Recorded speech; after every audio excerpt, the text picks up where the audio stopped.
Growing up, my dream vacation was to go to Kalahari, an indoor water park about 2 hours from where I lived. It was the ultimate kid destination, filled with water slides, a wave pool, lazy river, and so much more. I begged my dad to take us there as a family. Instead, our vacations consisted of national parks, not necessarily somewhere a 12-year-old wants to go to. I saw these parks as boring and filled with old people. According to CNN, 2014 was a record-setting year for the number of visitors into the parks, 292.8 million. But in parks like Yellowstone, the average age is 54, and the percentage of young people is going down. So these are places retired people go, not necessarily people our age. So I'm here to convince you that national parks make great vacations for people our age. Although I hated going to them as a kid, over the years I've grown to love them. From personal experience, they make the best vacations because they're easily accessible, there's numerous activities to do, it can be educational, and the pure beauty of the parks is a must-see. To begin with, national parks are easy to visit. And to clear things up, I'm talking about the 58 real national parks. While the national park serve as overseas battlefields, historic sites, lake shores, monuments, and seashores, there are 58 called national parks. And I consider these to be the good ones, the ones really worth visiting.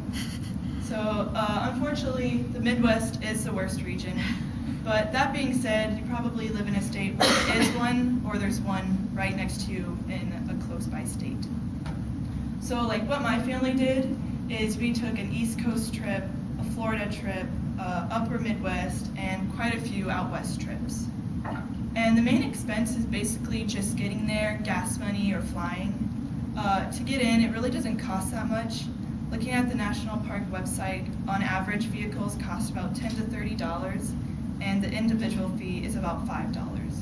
But it really depends on what park you go to, like the Grand Canyon and Yellowstone will be more expensive because more people visit, and the lesser known ones will be cheaper. So once you get there, what do? People usually associate national parks with just hiking, but they offer a lot more outdoor activities. And as we know, nature is better than looking at our screens all summer.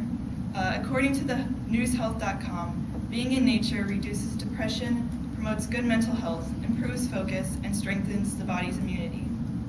So some things we did are play in the water at Acadia, or explore caves at Mammoth Cave, play wiffle ball at the Great Sand Dunes, and of course you have the classic camping and hiking. This was us at the Grand Canyon, and what we did is we got this hiking pass, and so what you could do is you could pick anywhere in the park to camp. And so what we did is we hiked in like 2 miles on this trail and just set up camp wherever we wanted to. And it was really nice because this is a really popular park and we didn't meet anyone the entire time. And it was just amazing. Like, this was our camping view. And a lot of the activities that I mentioned are free, so you really don't have to pay anything once you get in, unless you do like boating or horseback riding. But there's also, even if you're not the outdoorsy type of person, there's things to do like scenic drives. This is a classic one. It's called Going to the Sun, and it's in Glacier. Or you can always wander around the visitor centers. And speaking of visitor centers, national parks can also be an educational experience.